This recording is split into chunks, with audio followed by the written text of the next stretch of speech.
In the 2018 midterm and elections. My name is Tyler Stovall. I'm a professor of history at UC Santa Cruz and past president of the AHA. It is my great pleasure to introduce our guests today, and we're going to have a very stimulating discussion about what the elections mean in the context of historical perspective and American history in particular. So let me start off by introducing Claire Potter, who's professor of history at the New School for Social Research and executive editor of Public Seminar. She is an expert on United States political history after 1970, the history of gender and sexuality, mass culture, and media. And she is currently working on a book called Clickbait Nation, The Origins of American Eye Politics. Next, let me introduce John Lawrence, who is a visiting professor at the University of California's Washington Center. He worked in the House of Representatives for 38 years, the last 8 as chief of staff to Speaker and Democratic leader Nancy Pelosi, again, soon to be again Speaker, I think we can say. And he's the author of The Class of '74, Congress After Watergate and the Roots of Partisanship.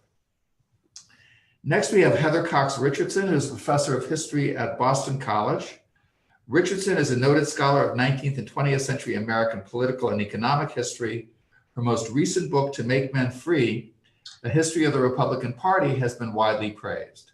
Her new book, forthcoming 2019, examines the historical patterns behind America's ongoing conflict between oligarchy and democracy. And finally, I'm very pleased to introduce Julian Zelizer, who is the Malcolm Stevenson Forbes Class of 1941 Professor of History and Public Affairs at Princeton University and a CNN political analyst. He is an expert on American political history and co-host of the Politics and Polls podcast produced by the Woodrow Wilson School of Public Affairs. Zelizer's new book, co-authored with Kevin Cruz, Fault Lines, A History of the United States Since 1974, will be out in early 2019. So thank you all for participating. And I think we have a few things we can talk about in terms of our reactions to the midterm elections. Let me start off with this. There has been a lot of attention to the questions of gender as a result of the midterm elections, to the rise of a new population of women representatives, and also to the sort of the key pivotal role played by what is now being characterized as sort of suburban white women in the elections. Would anybody like to comment on that? Sure. I don't mind starting. I think it's probably worth noting that the first woman was elected to the House of Representatives in 1917. That was Jeanette Rankin, who also has the distinction of being the only member of Congress to have voted against both World War I and World War II. But as I was watching on Tuesday night, I was thinking of names like Shirley Chisholm and Barbara Jordan and Bella Abzug and Pat Schroeder and Patsy Mink. And a whole cohort of women that came into Congress starting in 1969 to really reform politics. And most of those women were Democrats, but some were Republicans. I think what's really interesting about what we saw on Tuesday night is that the vast majority of women being elected were being elected as Democrats, not all of them. If you look at a chart, you see actually in 1988, that's when most women start running on Democratic Party lines. But the other thing that I thought was interesting about Tuesday night was the incredible diversity of these women. Lesbians, Native Americans, Chicana women, African-American women. So we're actually seeing the long history of inclusion in the Democratic Party really bearing fruit in this new Congress that's going to be sworn in January. Mm-hmm. Yeah, I think that you also saw very clearly as these candidates were interviewed that they were talking about having been motivated to run in some cases by the developments of the last couple of years. They didn't really view themselves necessarily as political people, but they felt themselves motivated to get into politics. And that way, fairly similar to many of the people who ran in 1974, who were outsiders, were engaged in some cases in electoral politics, but very often were engaged in community politics or issue-oriented politics, anti-war politics, consumer rights, but felt that the political climate called them to political service. And as Claire mentioned, this is a particularly interesting group unlike 1974, far more women involved. In Congress, in 1974, there were only 19 women in Congress. By the beginning of the 116th, there will be in excess of 120 women in Congress. And that is really an extraordinary growth. Also, we're seeing more and more of these women who are coming in with military experience, with business experience. These are very highly skilled and highly motivated and capable people who are, I think, going to want to jump in right away as participants in politics. The caveat I will mention is there may be an expectation that they're going to be somewhere on the political spectrum that may not reflect where they actually end up, because many of them are going to be are coming from suburban districts. They're coming in reaction to the Trump initiative and the Trump tone. And my guess is that they're going to have a very large number of them who are going to be interested in how they secure their position, how they find themselves well positioned for re-election. That may not comport with some of the activist Democratic base. Mm-hmm. I mean, what's interesting too, I'll just add a little bit, is the convergence of this new class of female legislators with the new electoral dynamics that played out in the suburbs, at least in the midterms, and that this is now the area where Democrats clearly will be focusing their attention, and there's clearly appeal for a more diverse candidate pool in those areas. So even in contrast to 92, where you had a surge of women, but it didn't totally transform the politics, because we still are where we were in the last few months. This might be even stronger than that wave back then. On the other hand, there's part of me that's also just, I can't put the results of the Senate away. Mm-hmm. And this backlash politics, which was in part about Kavanaugh and sexual harassment, seemed to have played at some level pretty well in these red states. And we need to remember that sentiment is there, and it will be part of Capitol Hill when the new class arrives. Well, there is something interesting about this, though, it seems to me, that picks up on what you've all been saying, and that is that this movement of women did not begin with these midterms. It began the day after Trump was inaugurated. And the women have been organizing in unusual ways. There's a great study that was done, came out probably 6 months ago now, by Theda Skocpol and a colleague of hers, that said, listen, women are organizing, and they're organizing off the radar screen. You're not seeing them. And what's funny about them is they're not necessarily organizing as Democrats. They're organizing as she said, nonpartisan people, although they were pushing initiatives that often looked like Democratic initiatives. But what interests me about this is if you watched the videos of both the winning and the losing female candidates in this election, they were emphasizing things that didn't fit neatly either in the Democratic or in the Republican Party. There are politics that seem to me to look more Democratic, but they're emphasizing community, they're emphasizing traditional values, but in a different way than we have come to understand traditional values. They're emphasizing education and clean, what we would consider progressive values, but without emphasizing necessarily party values.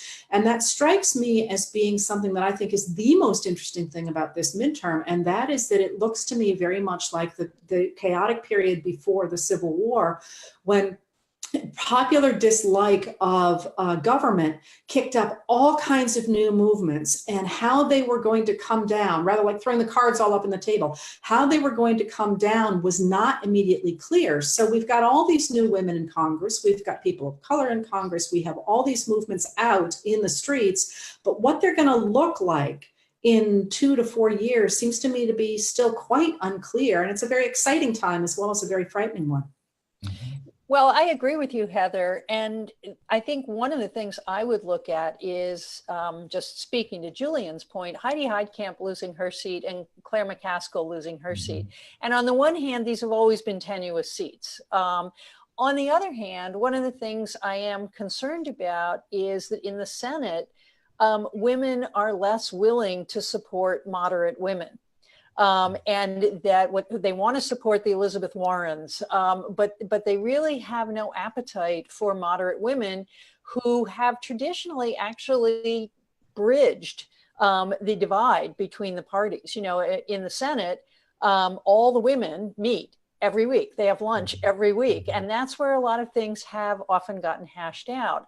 I am concerned that in the Senate, without a Heitkamp, without a McCaskill, we're going to see women in the Senate becoming more partisan and not providing the bridge that we so desperately need to get things done. Okay, I want to bank off on something that Julian said, which is the whole issue of sort of backlash and masculinity. I mean, we have a president that in many ways symbolizes aggrieved masculinity, both sort of hyper assertive, but also really aggrieved masculinity. And it seems that that did have some impact on the elections, that especially if you're talking about the Senate races, this was picked up on a lot of people. Remember, this is a president that only a few weeks ago praised a Republican congressman who had body slammed a journalist, literally, and got a roaring ovation in a crowd when he did so. So I wanted to look at that aspect of it as well. Well, I'll start. I mean, for me, and I wrote a lot about this in the last few weeks, this was a very explicit, backlash campaign that he put forth, in my mind, for the Republican Party. He wasn't subtle about it. It was about masculinity. It was about race. It was about nativism, all of that. And I think there's two schools of post-election analysis. Some are saying, hey, the Democrats did quite well, and this was either a wave or it was pretty good. If you look at the state level, if you look at the House, if you look at the popular percentage of the vote, all of that. But there is another part that I think is important, that he ran this campaign, which is exactly what you were talking about. It was replicated by many Republican candidates. And the outcome in the Senate for me is notable. I understand, again, the Senate map was bad for the Democrats, et cetera, but their majority grew after this was done. I was telling someone earlier, imagine if George Wallace had been elected president in 1968, and in 70, his party expanded its majority, regardless of what happened in the House, and he was acting like George Wallace. You'd say that backlash, was really resonating in parts of the country. And so I think it was really, for me, I hate the unprecedented term, and I'm not going to use it here, but it was pretty striking that was a legitimate form of politics in the past month. And there was a political cost to the Republicans, but in parts of the country, just the opposite. It also was very striking, I thought, that where the Republicans really lost a lot of ground was in the Rust Belt, which really undermines their ability to continue to argue that this is really economic anxiety. And they picked up strength in the South and in the Mountains West. And that suggests to me that Julian's exactly right. They're going to be doubling down on this kind of language and on the rhetoric and on the policies. But that being said, after Trump's press conference yesterday, which was, as people have said, sort of the poster child for aggrieved masculinity, I wonder how long that's going to be able to switch a majority of the voters behind it. Well, I mean, let me just say, yes, I agree with backlash to a certain extent, but the idea that masculinity is fragile is a really long theme in modern conservatism. I mean, if you go back to Phyllis Schlafly's The Power of the Positive Woman, what is the positive woman supposed to be doing? Supporting her husband's masculinity. If you think about Maribel Morgan, the Christian sex advisor, who writes a whole book about women using their sexuality to build up the masculinity that's necessary to keep a home together.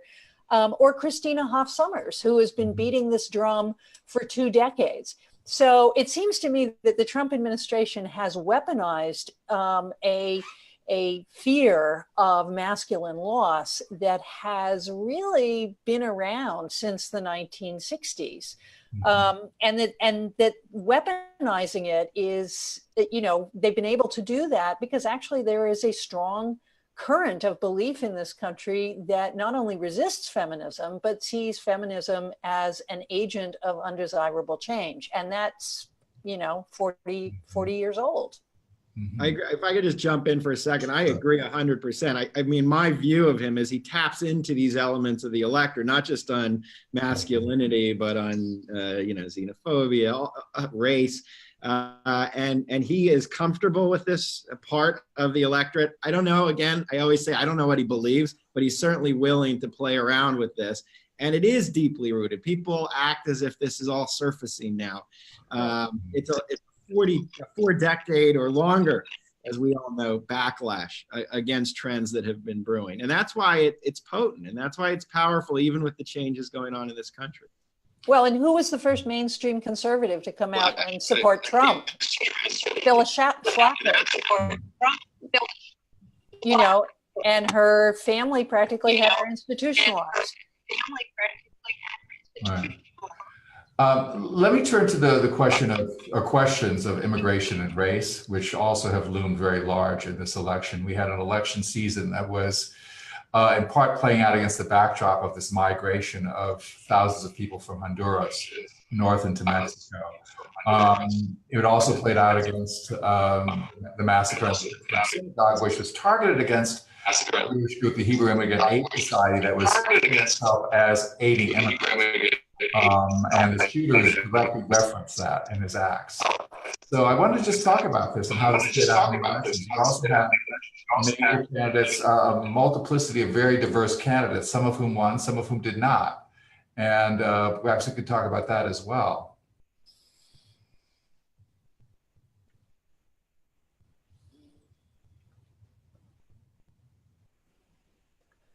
Like anyone to start? Yeah, I'm sort of backing off to let John and Heather into the conversation. Yeah. I've had terrible connection, so I'm just rejoining the conversation. So let me get caught up before I start offering opinions. Okay. So in New York, obviously, we had Alexandria Ocasio-Cortez. And I think one of the things we are seeing in communities of color, certainly in the East and maybe in California as well, is this movement away from what often presented as identity politics and toward democratic socialism. Mm-hmm.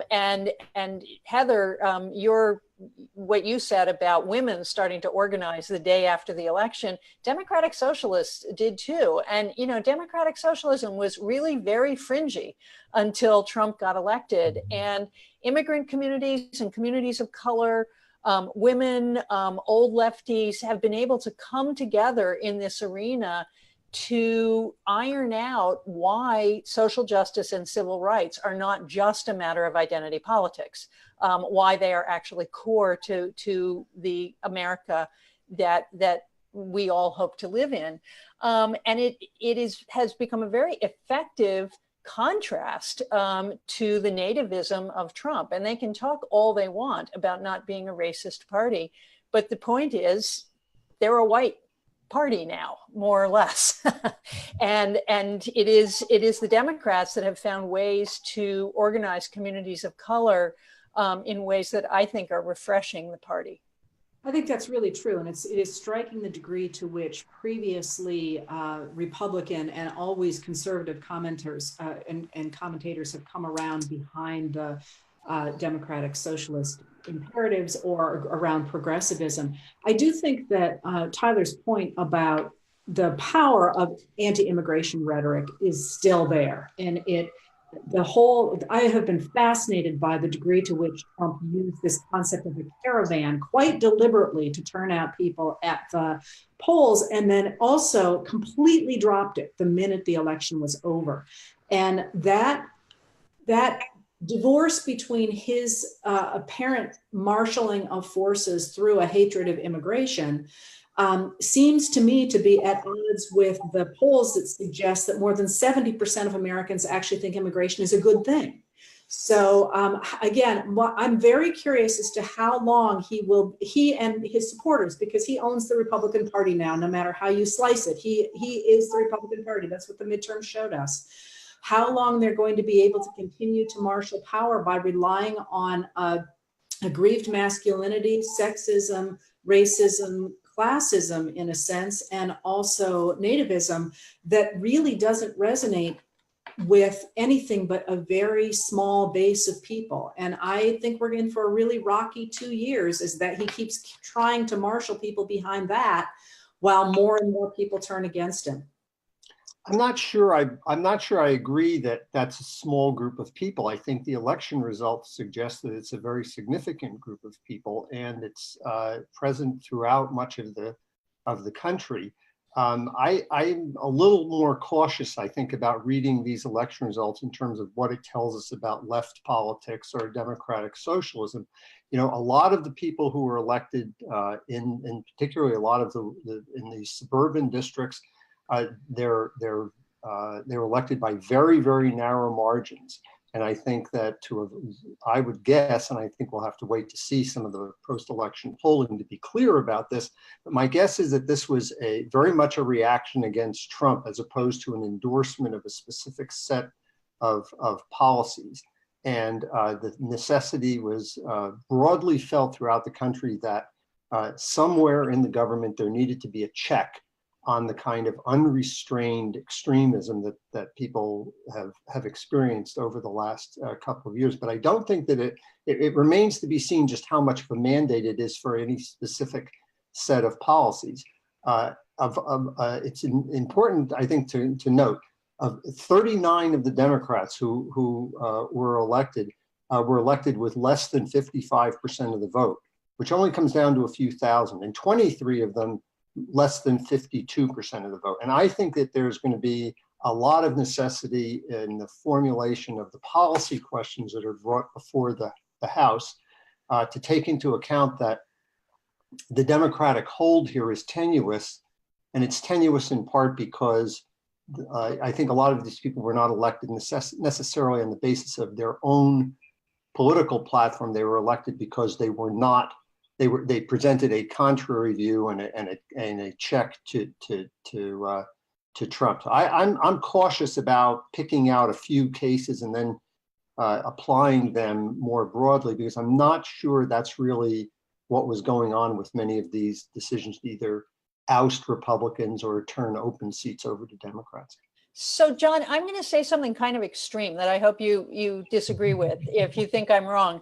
But I think one of the problems you certainly see in a place like New York is that young people and communities of color are very aware that the Democratic Party stopped defending affirmative action, access to education, welfare benefits, a range of government initiatives that supported communities of color and helped lift people out of poverty.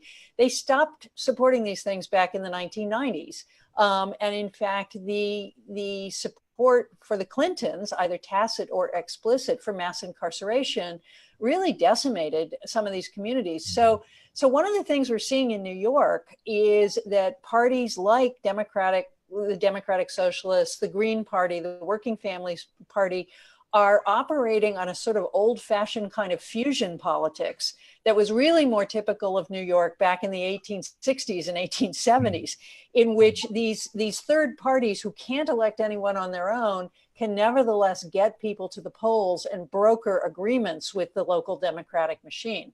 So that's where an Ocasio-Cortez is coming out of. I don't think she's a bellwether for the rest of the country, but certainly in New York, it's how younger people of color are getting engaged in the electoral process again.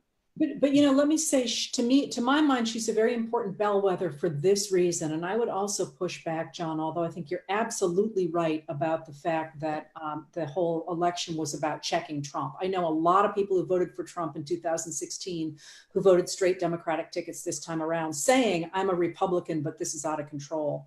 And what was striking to me, and has been striking to me for a long time about where our government has been, is that it's so damn old. I mean, Congress is 645 years old on average. And if you take a look at who got elected, they're young people. And what always strikes me about the post-internet divide, which, or as I've called it, the older and the younger generation, is the younger generation does not live in the same world as us boomers do. They just don't. And their politics are different, their alliances are different, their concept of socialism even is different, because for so many years of their youth, the Republicans have said anything that they don't like is socialist. So all of a sudden, a lot of young people are like, hey, universal health care, I'm a socialist. And that age divide, this is an extremely young crop of people coming in, strikes me as being one of the most important things about this midterm that people really are not putting on their radar screen. And as that older generation dies off, and as we know, the millennials and Generation Z, which come after them, are by now already outnumbering the boomers, I think we're going to have to do what Claire says and dump old ideas about alliances and old ideas about ideologies and start all over, because the young people ain't having it. Well, I don't know that it's a young versus old issue. There are plenty of older Democrats in the Congress who are among the most progressive people in the Congress. And there are a lot of people who have just been elected who are very young, who are not by any means going to consider themselves progressives. I mean, I think that the importance of the Democratic Party, and actually the point that it serves uniquely in American society at this point, is that it is I agree, it's a coalition party. The point I'm trying to make is that when it gets around to governance and it gets around to considering what kind of legislation will be pursued, there's going to be a range of interests, as there always is within the Democratic Party, that is going to have to take into account the people who we elected in Kansas and the people we elected in Texas and the people that we elected in Florida, as well as the people we elected in New York and in California. And that, I think, is actually a good development. I think that it is far better that we meld those different points of view into whatever kinds of legislation we can actually pass, because people are looking to see the Congress act and see the Congress be productive and be responsive.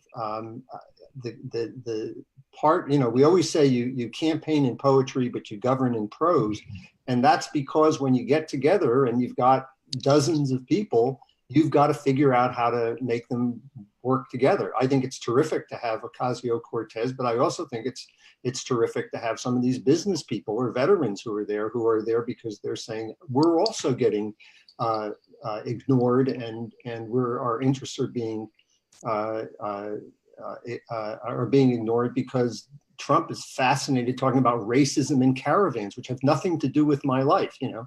So how we address issues like immigration? Can we pass a DREAM Act? Can we pass reasonable gun control? Can we pass a restoration of the Voting Rights Act? I think these are things that will bring Democrats together. And I think that younger people, as well as hopefully some of us, will regain some confidence in the legislative process when they see it able to address current issues as opposed to simply being gridlocked and unresponsive. Yeah, I don't think we're obviously, disagreeing. sorry. I'm just saying, I don't think we're disagreeing at all. Go ahead, Julian. I mean, two things on the youthful victors. One is three, actually. One is just to watch how their identity and interest change over time. I mean, both the candidates as they're part of Washington, like the class of 74, might adjust as they're dealing and confronting the process of governance. And similarly, the young vote, I don't know where they'll be. The Gen Xers, the millennials, as they're maturing, their interests might change politically. Two, the weight of political power still is elderly voters. So just thinking at least 2020, 2022, there will be limits on how much that agenda will get heard. So that's another, I think, important element. And three, they are going to confront a gridlock process, and it's going to get worse. So that's the other. We'll see how their enthusiasm and fervor plays, and whether it can outlast what is going to be a horribly, dysfunctional process now. And it already was in the next couple of years. They're not going to get their agenda moving. Nothing's going to happen. It's out there, but nothing. Well, I mean, if I could just sort of jump in here, everybody who hasn't read John Lawrence's book on the class of 74 should, because one of the things he points out there is it's not just that these exciting new members of the House are coming to Washington to do work. They're entering a whole culture that has long pre-existed them. They have to actually learn how to be representatives. And, you see it actually, people like Shirley Chisholm, for example, who came up first as the first African-American member of the New York State Legislature, she has to learn to be a legislator there. And then she comes to Washington and finds out that the rules are actually different there than they are in the New York State Legislature. She gets put on the Agriculture Committee and she says, how am I supposed to help Brooklyn on the Agriculture Committee? And she says, no. So these new representatives will enter a power structure, the rules of which they have to learn, and they may have to sort of scale back what they are going to do because they don't actually know yet what the institution will permit. Possibly one of the greatest documents of someone entering Congress is a book called Bella! In which Bella Abzug sort of talked into a tape recorder for her whole first year in Congress. And the first entry says, I am going to Washington to end the war in Vietnam. And, women will fix this. Men have destroyed everything. And now that women are here, it's going to be fine. And obviously it wasn't for a variety of reasons.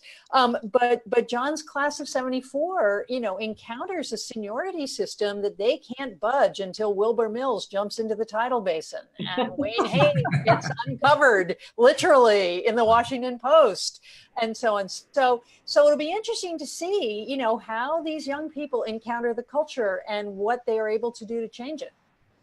And I would just add to that, when you talk about Mrs. Chisholm being added to the Agriculture Committee and being upset, then she discovered that food stamps are handled through the Agriculture Committee. Right. And in fact, there's a lot of constituent interest in exactly how nutrition programs are managed. And that's sort of the point. I always, every 2 years, write an article, which is just in roll call, where I say, here are some lessons for how to be effective. And the first is, assume nothing. Don't assume just because it worked some way on the Cincinnati City Council or in the Minnesota legislature that it's going to work that way in Congress. It is a process of meeting your colleagues, of learning the rules.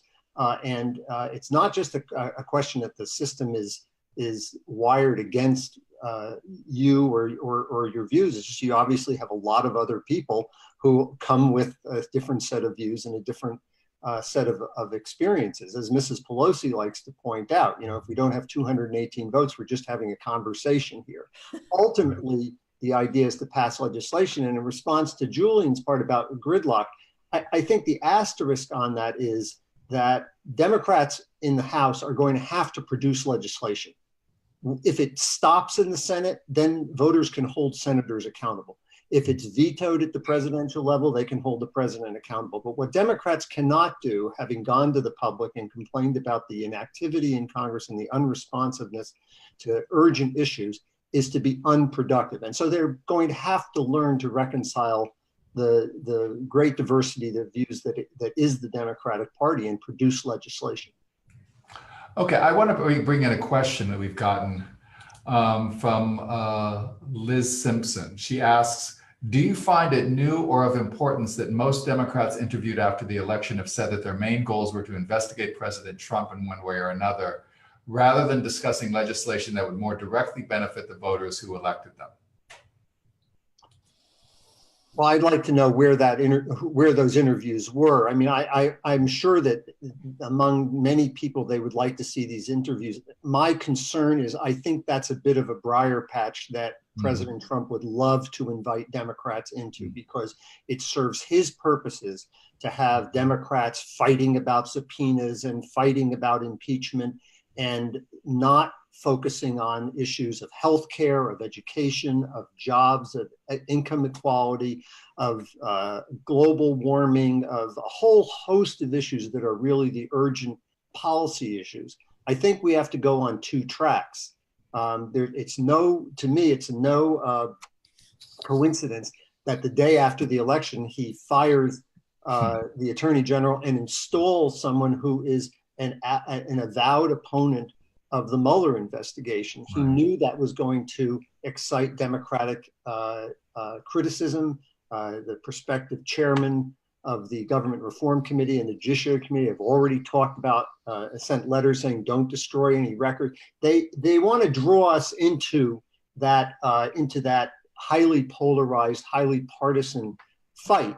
And there's a role for that. There's certainly a role for oversight, but it cannot be allowed to overshadow these policy achievements, which I think, and I'm prepared to be proven wrong, but I still think that most Americans are more concerned about affordability of housing and education and security of their health care and their retirement than they are willing to put those issues aside and simply pursue investigations for 2 years. Well, I mean, I would also add to what John is saying is if you look to what I say is an analogous moment, which is 1968, 1970, 1972, progressives ran against the war. They didn't run against Nixon. This business of running explicitly against the president is relatively new, and I would argue probably has its roots in the 1990s when the Clintons became such a flashpoint for Republicans. The idea that the president could stand in for the whole party and express a set of values that were repugnant to the opposition. So I think that was really invented by Republicans. And part of the task of the new people who have been elected, I would argue, is to take us back to a more normal way of talking about politics. As John is saying, Congress's job is oversight. Oversight is a good thing. It is what keeps the government going. And of course, what we've had in the last 2 years is both the Republican majority refusing to do their job, which is to oversee the other branches of government, but also running these fakey investigations, right? And so to the extent that I think John is right, we don't want to get pulled into that briar patch, it will also be a matter of choosing what investigations need to happen and how are they going to be handled and how disciplined is Congress and most importantly, congressional staffers are in running those investigations. I wanted to raise another question that has to do with sort of urban-rural differences in America and the way they sort of interact with other issues. I mean, for example, if you look at an electoral map of California now, the traditional north-south split has been replaced by an east-west split, and it's really a rural-urban split. And I think the same is probably true in other parts of the country. And I'm very interested in in the ways in which it interacts with the debate about immigration in particular. One of the things that strikes me about the concern about immigration is that it is taking place in a context of full employment and economic dynamism. In my area, you can't walk down the street without seeing half a dozen shop fronts with help wanted signs. And yet there still is tremendous concern about immigration. And I wonder if that has something to do with the fact that the economic times we see, good times we see in urban areas are not necessarily replicated in rural areas. Rural areas that have, for example, problems of heroin addiction, stuff like that have problems of city centers basically shutting down. And I'm just wondering how these might interplay with each other.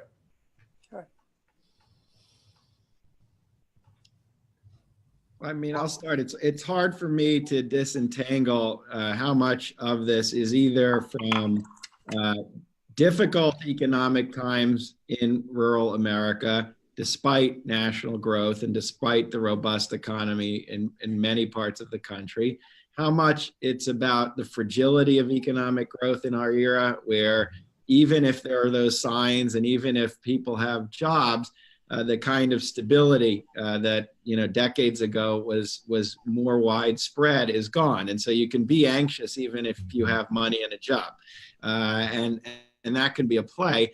But earlier, I can't remember who said it earlier. There also could just be a disconnect.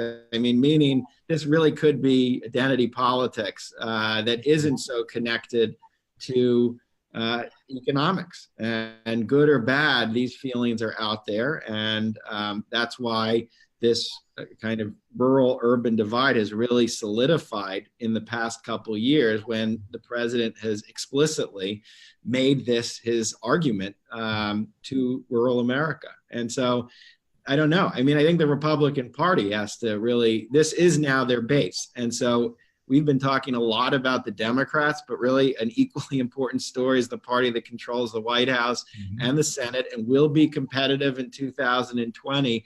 how they sort through this and how they form their identity. And last is, remember when George W. Bush was elected, he and Karl Rove really did have an ambition for a much broader coalitional approach for the party, including Latino voters. And I don't know if that's just gone at this point, or if we'll see some effort to bring this back in the coming months or years. Yeah, remember after the 2012 election, they did an autopsy. And the autopsy report was, we've got to figure out how to broaden the base, the way George Bush used to get 30-40% when he was running for governor in Texas. And I think they just buried the autopsy report pretty clearly. I mean, I think that the tone of this immigration debate has been pretty clear. It's striking to me how infrequently, particularly in the case of Trump, the references are made to the economic issues. It's made to terrorists, it's made to diseases, it's made to border security.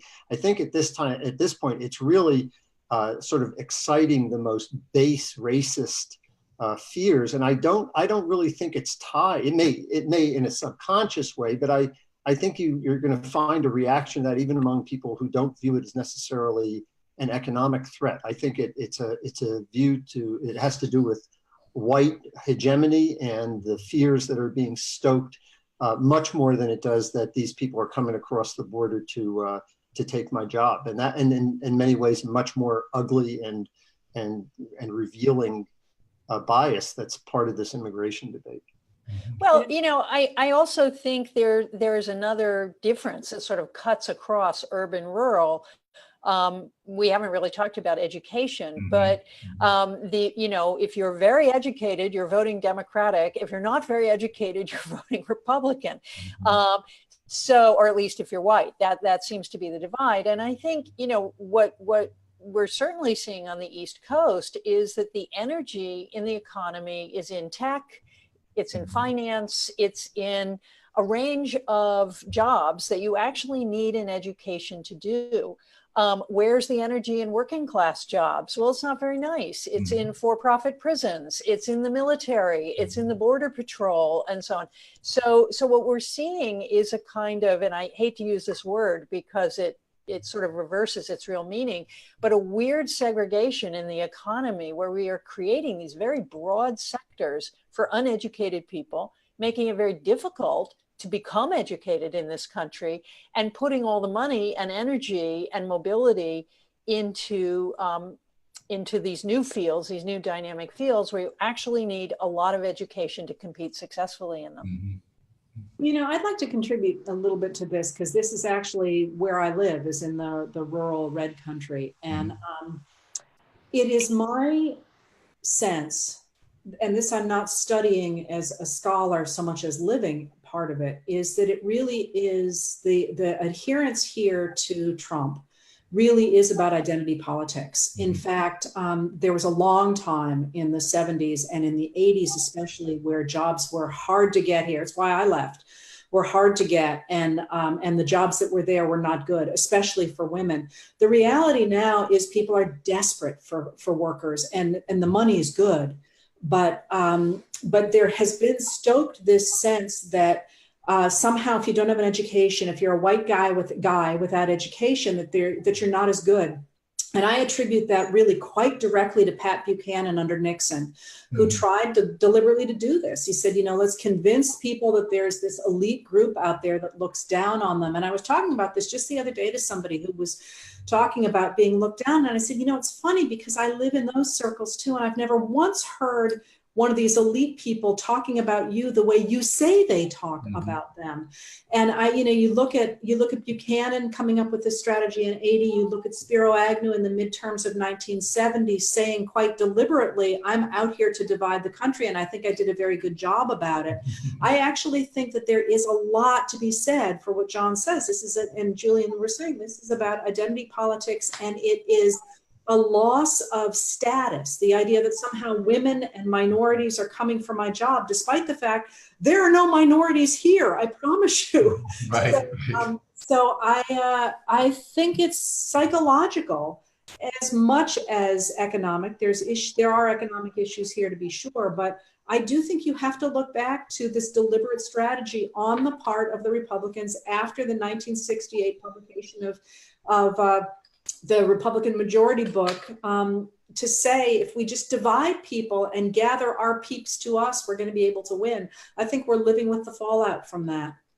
If I could just add one last thing. I mean, the other part of the story is partisan identity. And obviously, this is one of the big changes since the 60s, the hardening of partisan polarization and really the inability of either party to shift voters in any dramatic fashion. And so part of what President Trump depends on is tapping in to this really ugly strand of American politics and conservative movement politics since the 60s. Part of it is the fact that he could basically get away with almost anything. And there are a lot of Republican voters who will never vote Democratic. And I'm looking at the midterms and it doesn't change my perception of that. That was the debate that played out in 2016. Would all these states shift because of him? Would you have another 64 election? While there was some movement in states like Texas, red states were red in the end. And I think this is a premise of the White House and its administration. And so it's not simply playing to the base to drive up this part of the Republican coalition. It's knowing you could do that. And many, many Republicans are not going to vote for a Democrat under any circumstance. So I think that's just another part of how the system's working. It always checks me when people are talking about some great realignment that might be on the cusp of happening. And I think part of it, which does go back to what Tyra's point is this problem is exacerbated by such institutions as the Electoral College and the construction of the Senate, where you do have these large rural states which are extremely conservative, notwithstanding the fact they get far more in federal benefits than they get for the federal government. That part is not really my point. It is that the Republicans are quite strategic about going to certain states, and if they can put together that combination, they can control the Senate, they can control the Electoral College, and so there's a very purposeful design that is at work here, where they don't care. And you could see it just in terms of where President Trump spent his time during this campaign, only going to those areas where he thought he was going to be most effective, because he wants to maximize that base. Even if we do a good job in registering young people, even if we do a good job in removing voter suppression efforts, we're still going to have this problem where the Electoral College and the Senate gives a very significant bump of votes to Republican candidates based on conservative issues that where Democrats just have a very, very hard time outside of select congressional districts in that state, whether it's Kentucky or Kansas or elsewhere, and it's hard for us to be competitive. And that's why this isn't going to go away. We're not going to suddenly convince Kansas and Nebraska that they should start electing Democrats in large numbers. But I'd like to bring this back, though, to the question of nationalism, which is, this sort of strand running through Trump's political philosophy, such as it is.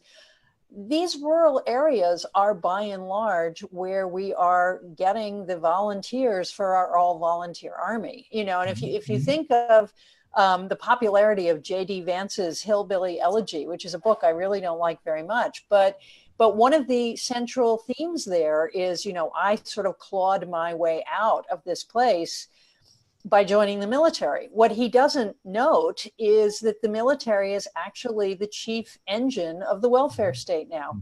Jennifer Middlestadt at Rutgers University has written a great book about the shift to the all-volunteer army in the 1970s, which then requires the creation of a huge welfare apparatus for military families. They have to house families, and the creation of incentives to join the military, which include education. So one of the failures to fund education is actually pinned to forcing people who have very little access to good jobs or a college degree to do military service in order to get anywhere. And should you manage to survive your service in the military with your brain intact and a certain amount of good health, maybe then you can get your education. Maybe then you can go on to do something else. But it's a pretty narrow chute to force rural people to go through. So they're actually not wrong that the nation is using them as a sort of large reservoir of cheap labor and military fodder, and to resent that and want something back for it. We're just about out of time. I wanted to raise one final question, and this is sort of unfair because we're not going to answer this in a few minutes, but I just wanted to throw this out for reflection. We're historians. One of the main themes in the history of the United States in particular has been the expansion of democracy, the progressive democratization of the nation. Do these elections speak to that history at all, and if so, how? Absolutely. Phyllis Schlafly once said, the most important election that you will ever vote in is the election for your local school board. What Tom Perez has done by going back to the local is to not just build candidates from the ground up, but to rebuild a kind of organization that I think if you read Donna Brazil's book about the 2016 campaign, the Clinton ways of running campaigns may have many benefits, but they really strangled democratic organizing at the local level. So I see the Democratic Party coming out of that 2016 disaster as heading in a direction of creating democracy from the ground up, taking local and state offices as seriously as they take the Supreme Court.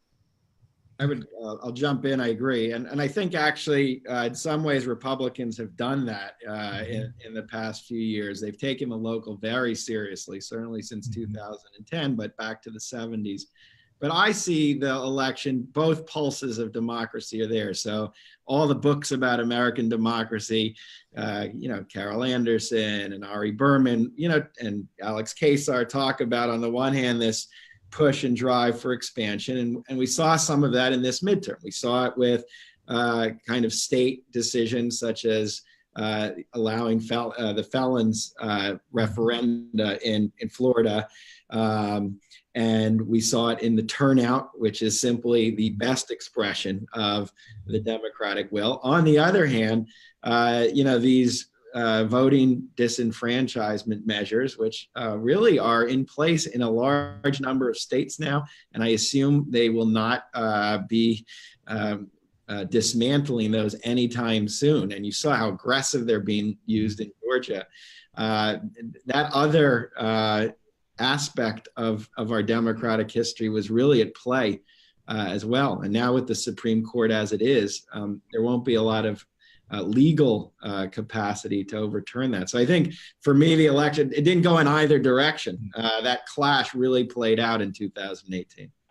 There does seem to me to be a big picture to look at, though, picking up from what Julian just said, and that is that with people being disgusted by the people in power, whether you're on the right or on the left, this, I think, was part of the move to Trump originally in 2016. I think it's more from that. Trump's support now is very different than it was in 2016.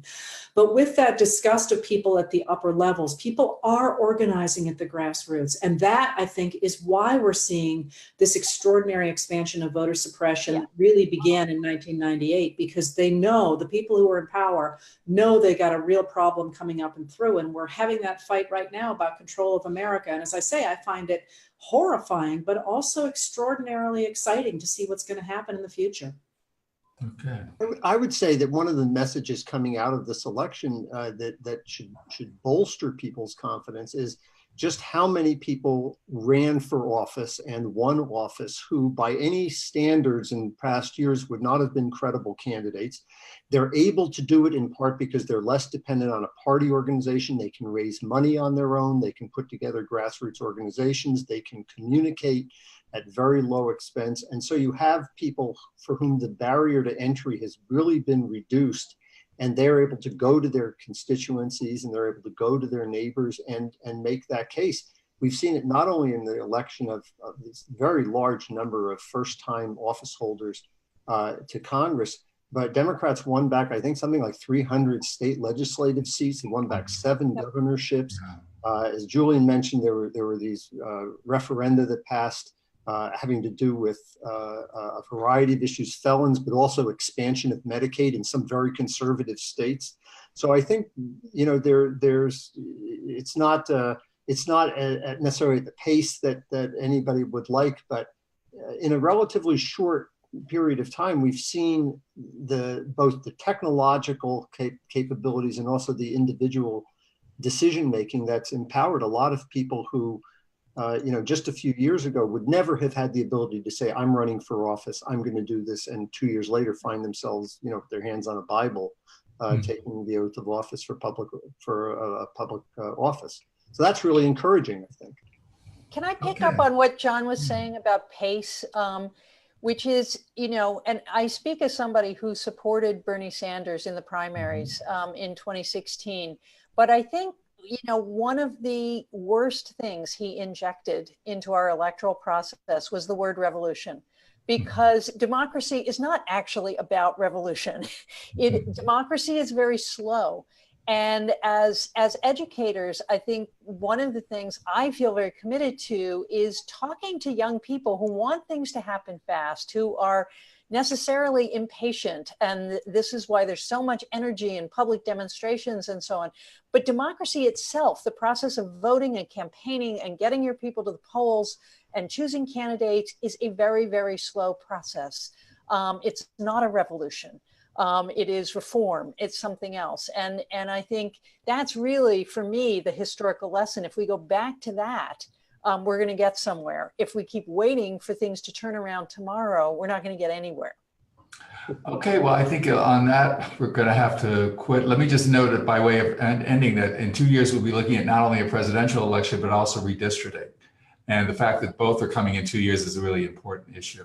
Let me thank Heather Cox Richardson, Julian Zelizer, Claire Potter, and John Lawrence. And I'm Tyler Stovall. Thank you all for taking part. Take care. Thanks so much. Thank you. Thanks for having us.